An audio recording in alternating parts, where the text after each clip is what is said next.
Engkau Allah yang besar,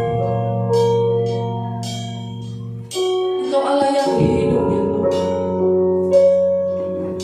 yang memberikan kami sukacita yang besar ya Tuhan.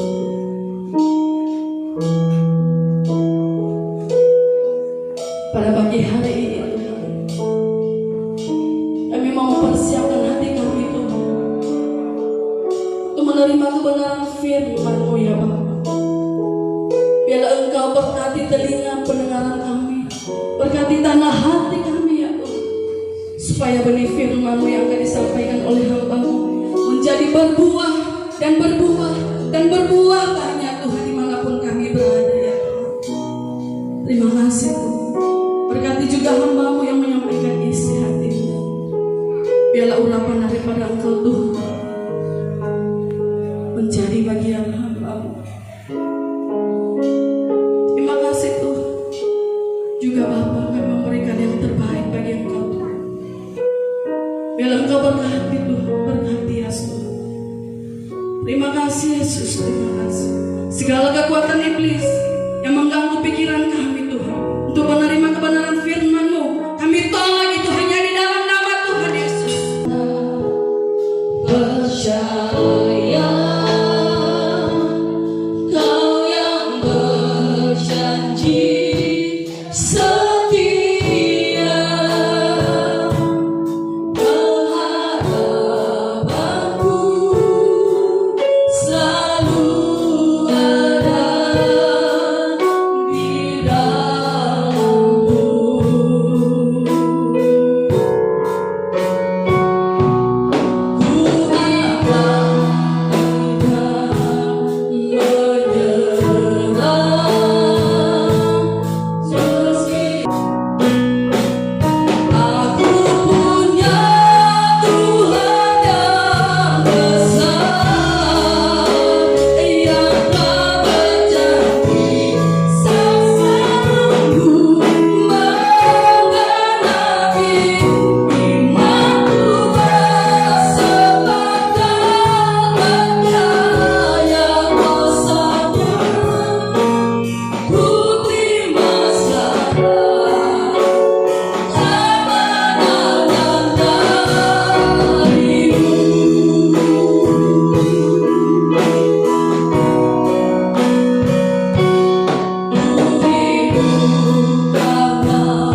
Jiwa kami dipulihkan,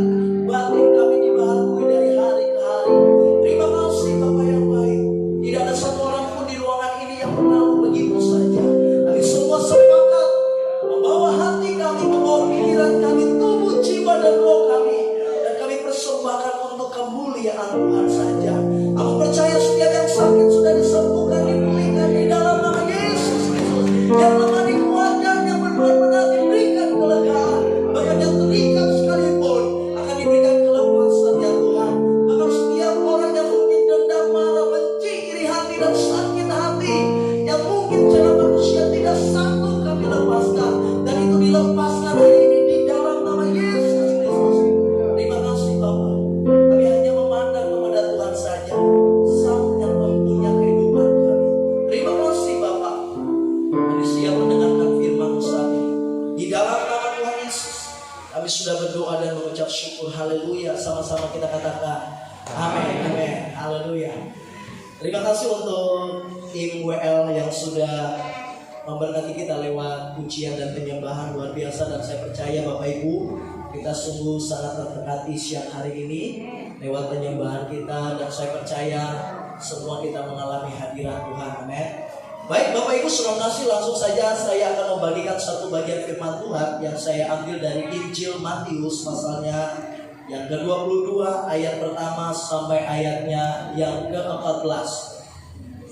Dalam Injil Matius pasalnya yang ke-22 ayatnya yang pertama sampai ayatnya yang ke-14 saya akan baca bagi kita. Matius 22 ayatnya yang pertama sampai ayatnya yang ke-14. Judulnya perumpamaan tentang perjamuan kawin. Lalu Yesus berbicara pula dalam perumpamaan kepada mereka, hal kerajaan surga seumpama seorang raja yang mengadakan perjamuan kawin untuk anaknya. Ia menyuruh hamba-hambanya memanggil orang-orang yang telah diundang ke perjamuan kawin itu, tetapi orang-orang itu tidak mau datang. Ia menyuruh pula hamba-hamba lain, pesannya, katakanlah kepada orang-orang yang diundang itu, sesungguhnya hidangan telah kusediakan. Lembu-lembu jantan dan ternak piaraanku telah disembelih, dan semuanya telah tersedia, datanglah ke perjamuan kawin ini.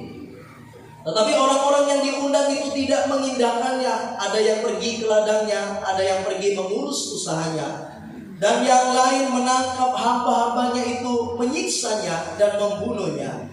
Maka murkalah raja itu, lalu menyuruh pasukannya ke sana untuk membinasakan pembunuh-pembunuh itu dan membakar kota mereka.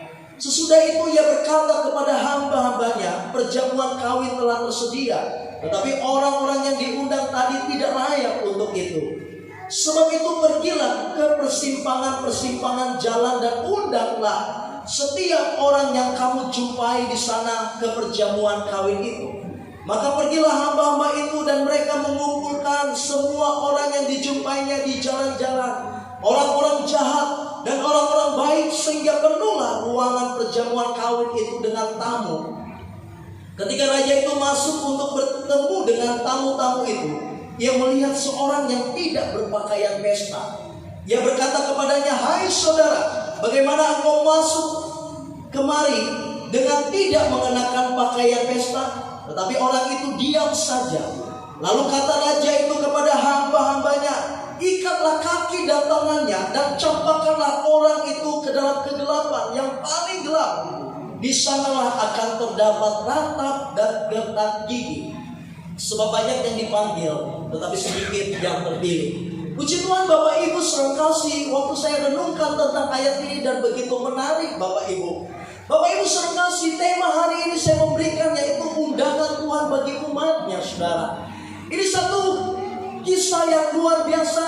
Yesus membicarakan tentang kerajaan Allah, di mana Yesus menginginkan orang-orang supaya masuk dalam kerajaan tersebut. Bila perlu tidak ada seorang pun yang tinggal, tidak ada seorang pun yang tidak masuk pada perjamuan itu Bapak Ibu. Nah Bapak Ibu saudara kasih, kalau kita melihat ayat ini satu persatu, dan itu sangat menyedihkan sekali, di mana ada seorang raja memberikan undangan kepada tamu-tamu yang akan dijamu waktu itu. Di ayat pertama dikatakan, lalu Yesus berbicara pula dalam perumpamaan kepada mereka, kerajaan surga seumpama seorang raja yang mengadakan perjamuan kawin untuk anaknya. Ada beberapa poin yang saya pelajari, bagaimana kita harus meresponi undangannya Tuhan Bapak Ibu. Yang pertama, jangan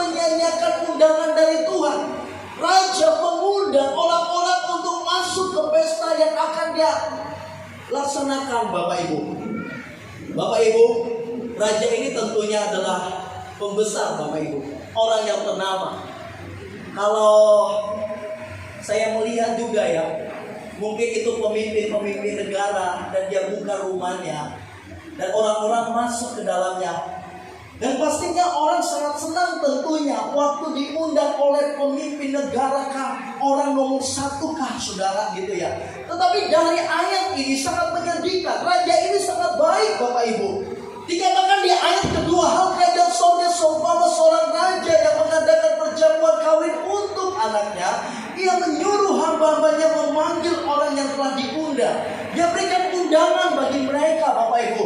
Tapi waktu dia melihat tidak ada orang yang merespon itu, dia suruh lagi hamba-hambanya untuk memanggil mereka Bapak Ibu.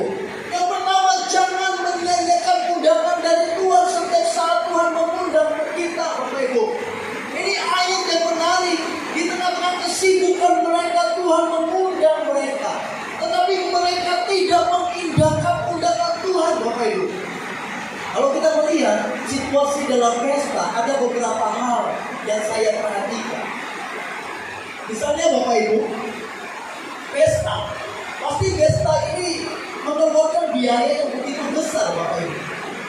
Mungkin yang pemilik pesta itu sebulan atau berapa minggu dia menyediakan itu, dia sudah memikirkan.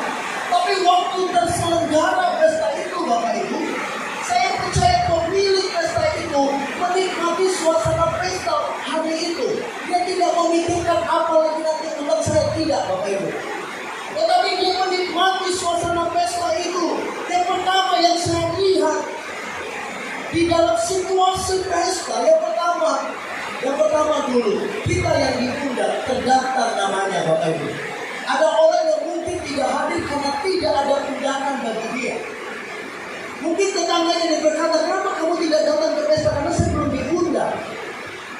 Yang pertama, orang yang masuk di dalam pesta itu pasti namanya terdaftar di undangan itu. Sehingga dia pede, dia percaya diri untuk masuk ke undangan itu Bapak Ibu. Itu yang pertama.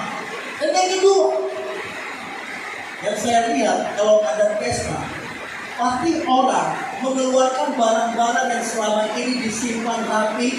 Apakah itu dalam bentuk pakaian, apakah itu dalam bentuk mungkin aksesoris Bapak Ibu. Nah Bapak Ibu, suasana pesta yang saya lihat yang kedua itu mengenakan pakaian yang sebagus mungkin Bapak Ibu, supaya kita percaya diri dari pesta itu Bapak Ibu. Dan yang ketiga, mengikuti seluruh rangkaian acara yang dimaksud Bapak Ibu. Tetapi yang mengadakan pesta ini Bapak Ibu seorang raja. Kalau saya lihat, kalau raja mengadakan pesta, maka ada pertunjukan yang akan disaksikan oleh orang banyak. Tetapi Bapak Ibu, sangat disayangkan orang-orang yang diundang itu, seorang raja, seorang pembesar, mereka tidak mau mengindahkan undangan yang raja tersebut berikan kepada mereka. Yang pertama, kita tidak boleh menyanyikan undangan Tuhan. Undangan Tuhan itu selalu dilayangkan kepada kita setiap hari, setiap saat. Biasanya Tuhan melayangkan undangannya bagi seseorang di saat seseorang punya masalah, punya pergumulan, punya problema. Dia berkata, saya punya persoalan, ada 2 benda, bisa jadi dia datang kepada manusia. Tetapi ada orang yang menganggap ketika dia memohon pertolongan kepada manusia, maka manusia tidak memberikan jalan keluar, sehingga dia memutuskan, saya harus datang kepada Tuhan. Tidak apa-apa Bapak Ibu, dipastikan tidak aman di ruangan ini. Ruangan ini pun runtuh, kita mati semua. Tuhan sudah sediakan surga bagi kita.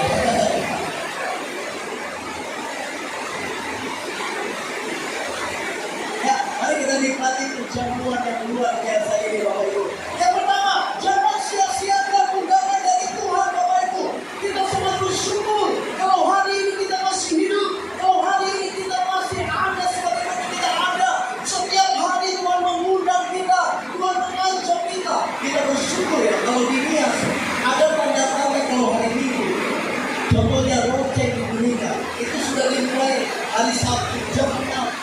sore.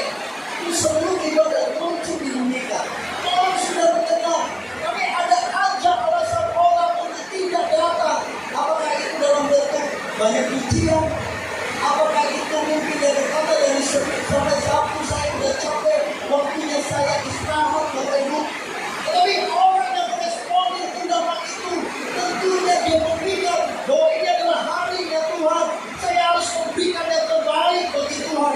Sangat disayangkan di ayat ini orang-orang yang diundang itu menyia-nyiakan undangannya Tuhan Bapak Ibu. Raja ini begitu baik sekali. Dia berikan undangan, dia suruh prajurit-prajurit yang untuk memanggil mereka. Tuhan baik, apalagi raja ini. Tuhan itu baik. Saya juga sebagai pengkhotbah di atas ini menyadari ada banyak kekurangan kita. Tidak ada yang sempurna di antara kita Bapak Ibu. Waktu kita jatuh, waktu kita berkata saya tidak mampu lagi Tuhan. Tuhan mengancam kita, Tuhan mengundang kita. Tuhan berkata marilah kepadaku semua yang tidak sudah benar-benar. Dan saya percaya di ruangan ini tidak ada satupun yang tidak terluput dari persoalan dan masalah Bapak Ibu. Kita semua punya persoalan. Tapi waktu kita punya persoalannya Tuhan undang kita. Tuhan ajak kita untuk datang kepadanya. Tapi ada saja orang yang tidak meresponi undangan itu Bapak Ibu. Di ayat selanjutnya, ternyata orang-orang ini punya kesibukan masing-masing. Mereka tidak meresponi panggilan itu. Makanya saya bilang tadi, sepertinya undangan ini begitu membuat orang merasa rugi. Kenapa raja ini begitu mendadak mengundang saya? Padahal saya harus pergi ke ladang. Padahal saya harus membawa ternak saya. Bapak Ibu dalam Lukas nanti ada banyak orang-orang yang berdalih waktu diajak masuk ke perjamuan itu Bapak Ibu. Bapak Ibu kasih. Tuhan itu baik. Dalam keputusan asaan kita, dalam kesesakan kita, mungkin kita menganggap tidak ada jalan keluar dalam persoalan kita. Tuhan mengundang kita. Yang harus kita persiapkan, kita harus menyiapkan diri. Kita harus berkata, ya Tuhan saya mau diundang oleh Engkau. Ya Tuhan saya mau masuk dalam perjamuan itu. Yang menariknya di sini nanti, ada orang yang masuk ke pesta itu, namun raja itu melihat keadaan mereka. Ternyata ada satu orang yang ditemukan oleh raja itu, dia tidak memakai pakaian pesta Bapak Ibu. Yang kedua Bapak Ibu, saya bilang tadi, raja itu baik. Dia selalu mengundang siapapun yang datang kepadanya. Tetapi ada kalanya juga raja itu, dia sewaktu-waktu murka Bapak Ibu. Memang belas kasihan Tuhan itu begitu panjang Bapak Ibu. Kalau waktu kita tidak setia, dia tetap setia kepada kita Bapak Ibu. Tetapi ada saatnya, ada kalanya juga dia murka. Kenapa? Ada orang-orang yang membantah tentang undangan itu. Bahkan di situ dicatat mereka membunuh orang-orang yang mengajar mereka untuk masuk ke perjamuan itu. Bayangkan, ini sangat menyedihkan sekali. Coba lihat di ayat kelima. Tetapi orang-orang yang diundang itu tidak mengindahkannya. Ada yang pergi ke ladangnya, ada yang pergi mengurus usahanya, dan yang lain menangkap hamba-hambanya itu, menyiksanya dan membunuhnya. Yang kedua, dari ayat ini, dari undangan Tuhan, perhatikan Bapak Ibu, penolakan kita juga atas undangan Tuhan sewaktu-waktu akan mendatangkan murka Tuhan loh Bapak Ibu. Makanya ketika terjadi gempa, ketika terjadi persoalan, kalau kita melihat di Alkitab ada satu bangsa yang tidak menyembah Tuhan, yaitu Sodom dan Gomora. Allah berkata kepada Abraham, apakah ditemukan di dalamnya orang-orang yang menyembah Tuhan? 50 orang, 20 orang, 10 orang, 5 orang pun tidak ditemukan. Akhirnya Tuhan memusnahkan Sodom dan Gomora Bapak Ibu. Perhatikan Bapak Ibu, di mana di ayat ke-7 dia berkata, maka murkalah raja itu, lalu menyuruh pasukannya ke sana untuk membinasakan pembunuh-pembunuh itu dan membakar kota mereka.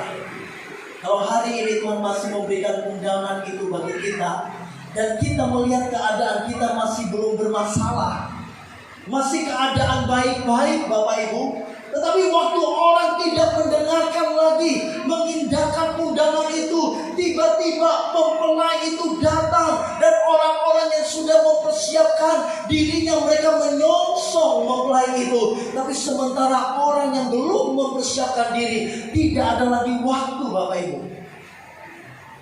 Sudah 3 kali kita mengadakan doa puasa, dan saya kaget. Di ibadah doa puasa yang pertama, ada kawan saya dari timur itu yang pernah khotbah di sini, dan ada satu orang temannya. Saya minta dia untuk menyampaikan firman Tuhan. Dia sampaikan tentang Matius 25 itu, tentang gadis-gadis yang bijaksana dan gadis-gadis yang bodoh. Terus minggu keduanya, Bapak Hardi waktu minggu pertama itu nggak hadir beliau. Minggu kedua saya bilang ke Pak Hardi, sampaikan firman Tuhan kepada kita. Matius 25 lagi. Gadis-gadis bijaksana dan bodoh Bapak Ibu. Saya kaget.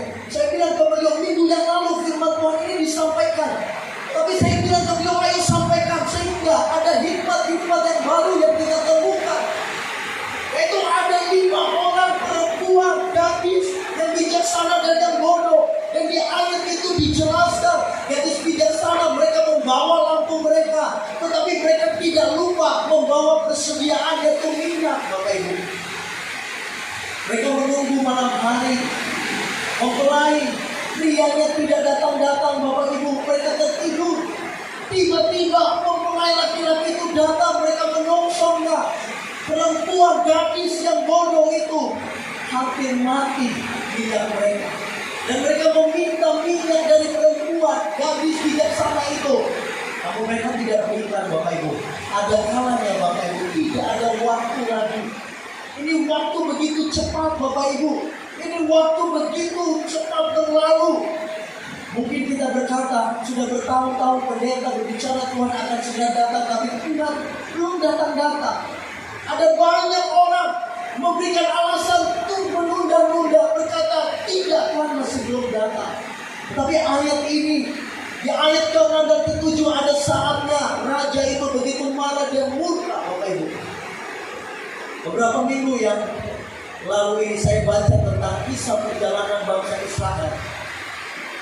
Allah berkata kepada Yosua, bunuhlah bangsa-bangsa yang tidak menyembah Allah. Apakah itu orang Kanaan? Ada orang Amori juga, ada bangsa-bangsa yang lain. Tetapi yang membuat saya merinding dari perkataan Tuhan, dia berkata, punahkanlah bangsa-bangsa yang lain. Ketika kita melihat Allah di perjanjian lama ini adalah Allah yang garang, Allah yang pemarah. Tetapi kenapa Tuhan berkata kepada Yosua, binasakan mereka, supaya bangsa Israel tidak mengikuti cara laku daripada bangsa yang lain yang menyembah berhala. Dan bisa saja bangsa Israel juga ikut-ikutan menyembah berhala. Kalau orang-orang itu tidak dimusnahkan, kalau orang-orang itu tidak digunakan Bapak Ibu. Ada kalanya juga, kalau Tuhan sudah tidak sabar lagi kepada umat-umatnya dan tidak mengindahkan undangan ini, ada kalanya Tuhan akan memusnahkan. Apakah anak Tuhan itu dimusnahkan? Tidak Bapak Ibu. Kita berada dalam perlindungan Tuhan, kita berada dalam penyertaan Tuhan Bapak Ibu. Dunia ini pun goncang, dunia ini pun hancur Bapak Ibu. Tenang saja, kita orang yang sudah percaya kepada Tuhan ada jaminan yang Tuhan berikan kepada kita ada Bapak Ibu. Penolakan atas undangan Tuhan akan menyatakan murka Allah Bapak Ibu. Dia Allah yang kasih, tetapi perhatikan juga, dia sewaktu-waktu bisa murka. Dia juga Allah yang adil Bapak Ibu, dan sewaktu-waktu akan membawa orang-orang yang tidak meninggalkan takdiran itu. Mereka juga akan sewaktu-waktu digunakan Bapak Ibu, dimusnahkan. Yaitu mereka akan masuk ke dalam api neraka, dan di dalamnya akan terdapat pernah Bapak Ibu. Bapak Ibu saudara, udah jelas. Tidak apa itu. Ya, kita akan melihat di ayat ke-8. Sesudah itu ia berkata kepada hamba-hambanya, perjamuan kami telah tersedia, tetapi orang yang diundang tadi tidak layak untuk itu. Sebab itu pergilah ke persimpangan-persimpangan jalan dan undanglah setiap orang yang kamu jumpai di sana ke perjamuan kamu itu. Kita lihat yang ketiga, respon yang baik akan mendatangkan belas kasihan Allah sebenarnya. Saya bilang tadi, dia adalah raja yang baik. Ketika orang tidak meninggalkan undangannya, dia memanggil orang-orang yang di jalan, orang-orang jahat dicatat di situ, orang-orang yang berdosa, dan memang ada orang yang baik di situ, Bapak Ibu. Kalau kita meneliti keadaan kita, kalau kita melihat keadaan kita, siapa yang tidak berdosa di orang ini? Kita adalah orang-orang yang jahat. Tetapi waktu Tuhan undang kita, saya tidak tahu ada titik di mana Tuhan undang kita dan kita mengiyakan panggilan itu. Apakah itu di saat kita mengalami sakit penyakit? Apakah itu di saat kita mengalami persoalan? Di sini dicatat Tuhan berkata kepada pembantu-pembantunya, undanglah mereka yang ada di jalan-jalan. Dari awal berdirinya gereja ini saya bilang, kita dibentuk di sini menjadi orang-orang yang hanya fokus kepada Tuhan saja. Tidak memandang kepada kelemahan-kelemahan sesama kita, Bapak Ibu. Kita masuk pun di ruangan ini mungkin kita tidak punya apa-apa, kita tidak punya harta yang untuk kita persembahkan, untuk kita berikan persembahan kesepuluhan. Tidak masalah, Bapak Ibu. Tetapi yang Tuhan mau, kita membawa seluruh hidup kita kepada Tuhan. Yang Tuhan mau, kita harus menyadari bahwa kita yang diundang oleh Tuhan di persimpangan jalan, yang diundang oleh Tuhan dari persoalan kita, dari pergumulan kita.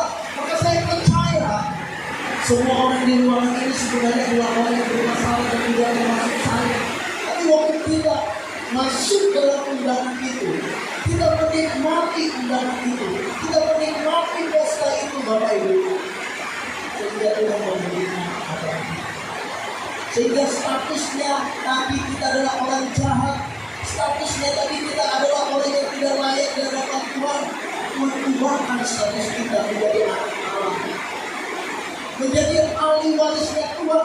Tapi waktu status itu diubah, kita tidak menganggap bahwa diri kita adalah orang yang paling benar, Bapak Ibu. Kita tetap menganggap bahwa diri saya ini hanya dibenarkan oleh anugerah Tuhan, hanya dibenarkan oleh kasih karunia Tuhan, Bapak Ibu. Di antara kita juga tidak boleh ada yang namanya sombong rohani, Bapak Ibu. Biasanya orang-orang yang sombong rohani itu, Bapak Ibu, tidak bisa dinasihati juga, tidak bisa ditegur juga. Tapi perhatikan, Bapak Ibu, dia mengundang orang-orang jahat. Poin yang ketiga yang saya sampaikan di sini, respon yang baik akan mendatangkan belas kasihan Allah, Bapak Ibu. Ada respon dari orang-orang itu sehingga mereka masuk pada perjamuan kawin itu. Perhatikan di ayat 11. Ketika raja itu masuk untuk bertemu dengan tamu-tamu itu, ia melihat seorang yang tidak berpakaian pesta. Tapi makna ini, Bapak Ibu, bukan berbicara tentang pakaian yang bagus. Ini berbicara tentang sikap hati. Perhatikan, ini hari Minggu, orang semua beribadah kepada Tuhan. Mau denominasi apapun, Bapak Ibu. Tetapi perhatikan, ada mata yang besar sedang tertuju kepada umat-umatnya hari ini. Dia memperhatikan apakah di hari Minggu ini orang datang beribadah, mereka mengenakan kain pesta atau bagaimana. Makanya nanti kalau Anda baca di Wahyu, ada jemaat Laodikia, mereka tidak panas, mereka tidak dingin. Tapi Tuhan bilang, aku melihat kamu telanjang. Coba kita lihat dalam Wahyu. Wahyu pasal 3 ayat 17 sampai ayatnya yang ke-18.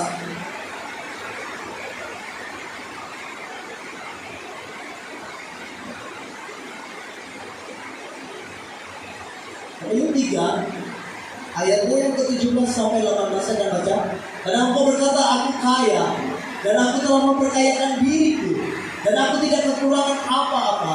Dan karena engkau tidak tahu bahwa engkau melarat dan malang, miskin, buta, dan telanjang lanjut, maka aku menasihatkan engkau supaya engkau membeli daripadaku emas yang telah dimurnikan dalam api, agar engkau menjadi kaya, dan juga pakaian putih supaya engkau memakainya, agar jangan kelihatan ketelanjanganmu yang memalukan, dan lagi minyak untuk melumas matamu supaya engkau dapat melihat. Raja melihat orang-orang yang datang ke pesta itu, tapi dia melihat ada satu orang tidak mengenakan pakaian pesta. Bapak Ibu, jangan sampai kita datang kepada Tuhan, kita tidak mengenakan pakaian pesta.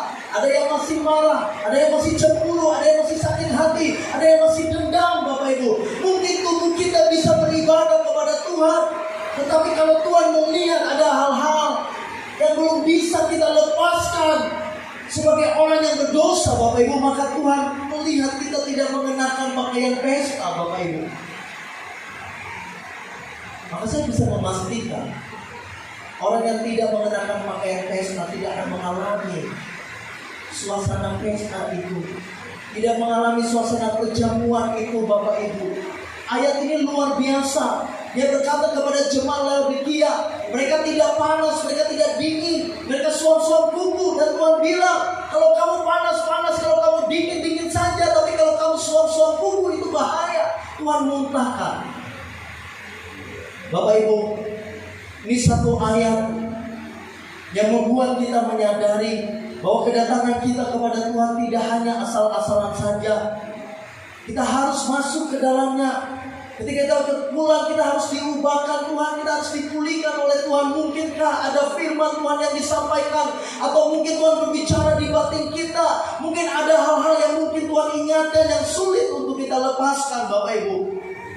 Hari ini Tuhan mengajak kita, Bapak Ibu. Di ayat ini sangat menyedihkan. Orang tersebut dikatakan sekali lagi di ayat 11 dalam Matius tadi, ketika raja itu masuk untuk bertemu dengan tamu-tamu itu, dia melihat seorang yang tidak berpakaian pesta. Dia berkata kepadanya, hai saudara, bagaimana engkau masuk kemari dengan tidak mengenakan pakaian pesta? Tetapi orang itu diam saja. Garis bawahi, orang itu diam saja.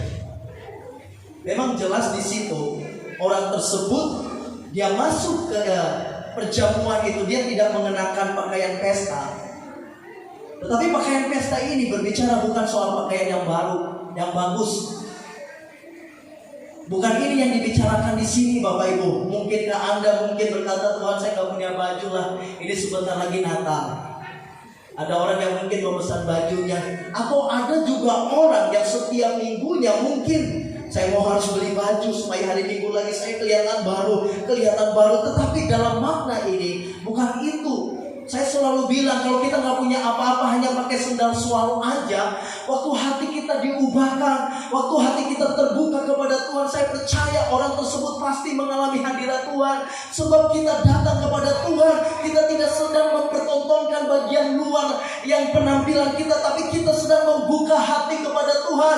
Kita minta, Tuhan selidiki saya, mungkin ada hal-hal yang masih belum diubahkan dalam kehidupan saya. Ada kebiasaan-kebiasaan yang sulit membuat saya tidak tembus melihat kebaikan Tuhan, sehingga raja itu menegur, Bapak Ibu. Tetapi di ayat ke-12 itu menarik. Orang itu diam saja.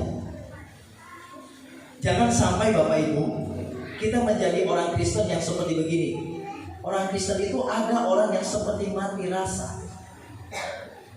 Ada orang yang kami layani, Bapak Ibu, di mana bukan di sini, tetapi dia udah sekarat. Ada penyingkapan Tuhan tentang pribadi beliau itu, tapi dia bilang tidak ada. Akhirnya kita pulang, ya udah nggak apa-apa, Bu. Saya mau bilang gini, orang sekarat pun tinggal di ujung kematian. Waktu hatinya belum diubahkan Tuhan, dia tidak sadar akan keadaannya.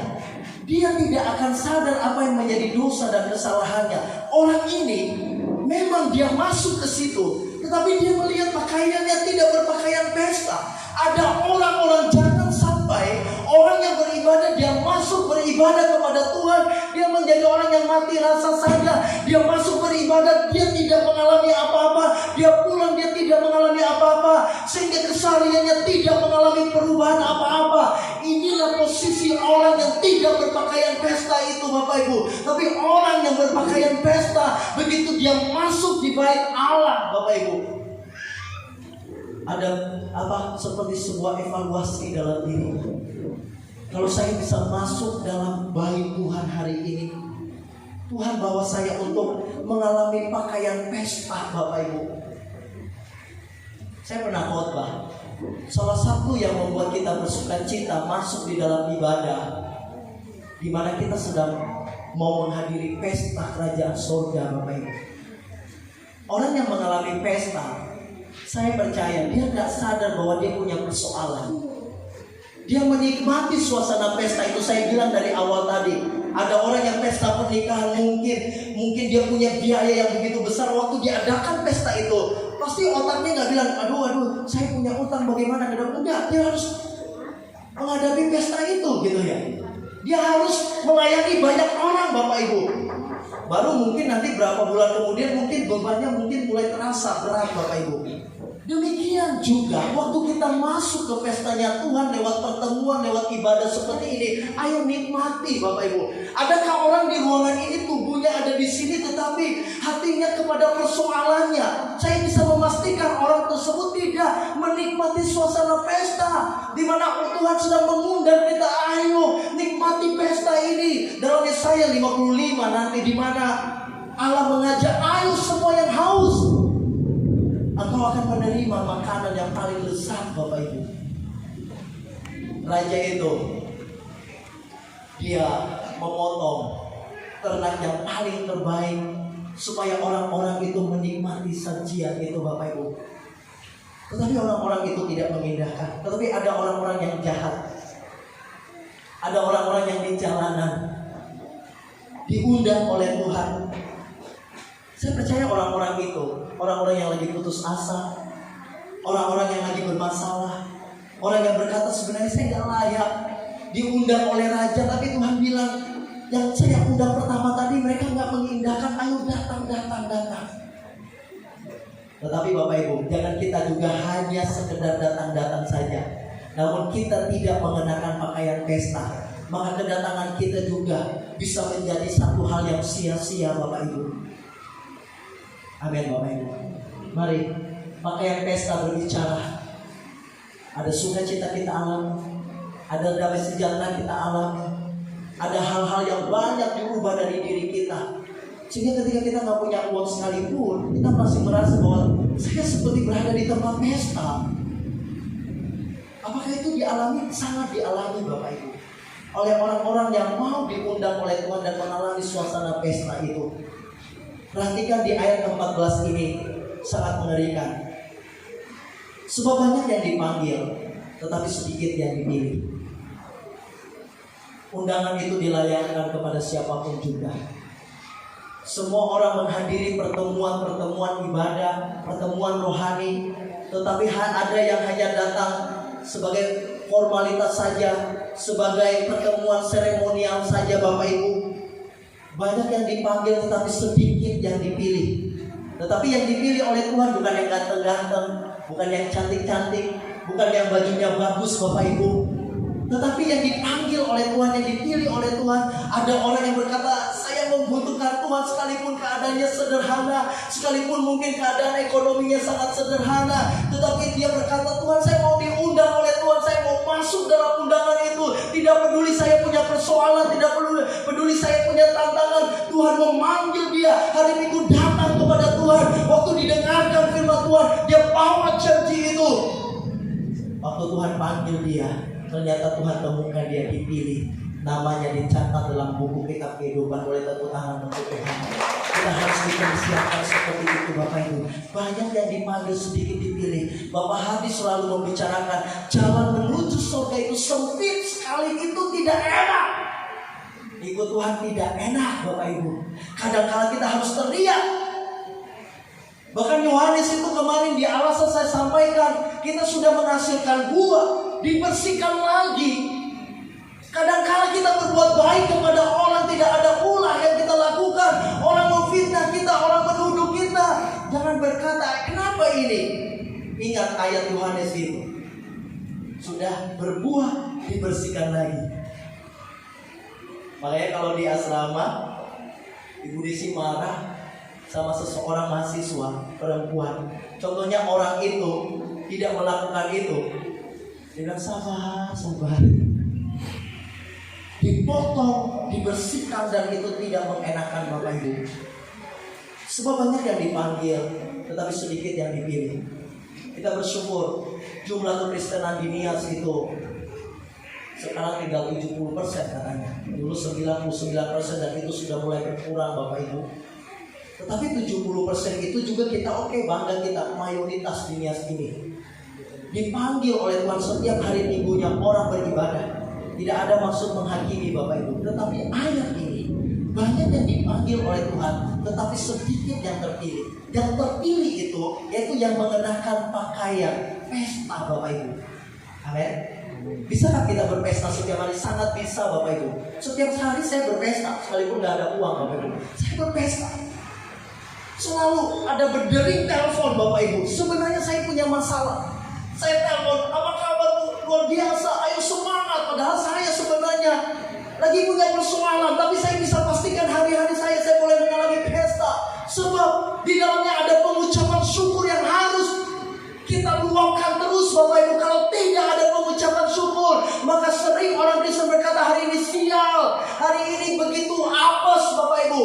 Tetapi orang Kristen yang mengalami pesta itu bisa berpesta setiap hari sebab ada pengucapan syukur yang luar biasa. Sekalipun mungkin kita merasa kita dirugikan hari ini Bapak Ibu, kita merasa dikhianati hari ini, kita merasa disakiti hari ini, tapi orang yang masuk pada undangan itu mengalami pesta setiap hari. Walaupun mungkin makanannya hanya ikan asin, sayur direbus Bapak Ibu, tapi dia masih bisa mengalami pesta.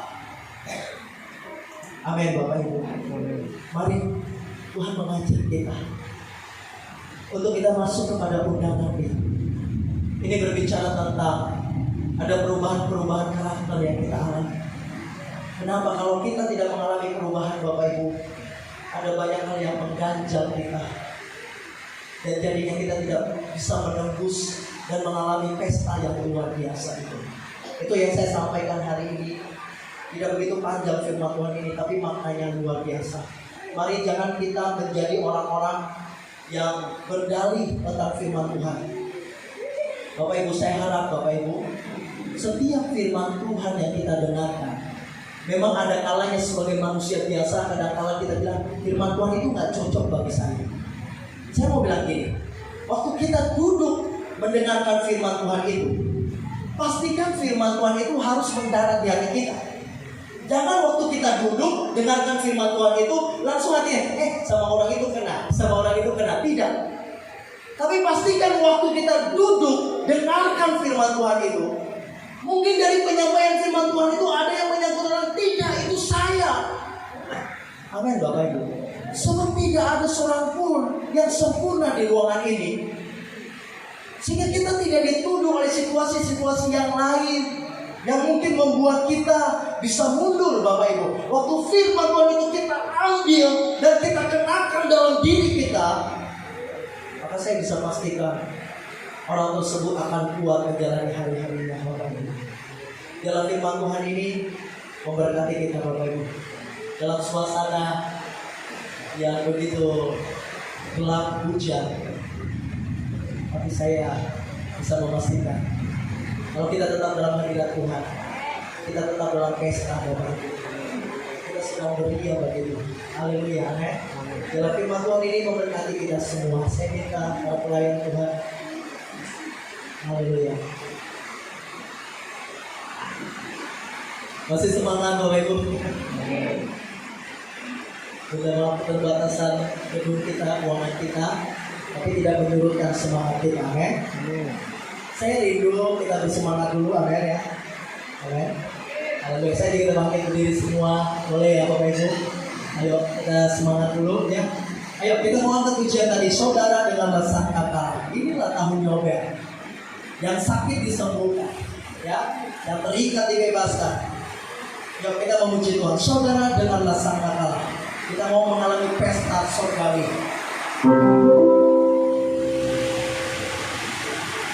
Inilah saudara, dengarlah sangkakala.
Bapak Ibu, mari renungkan firman Tuhan yang kita sudah dengarkan sama.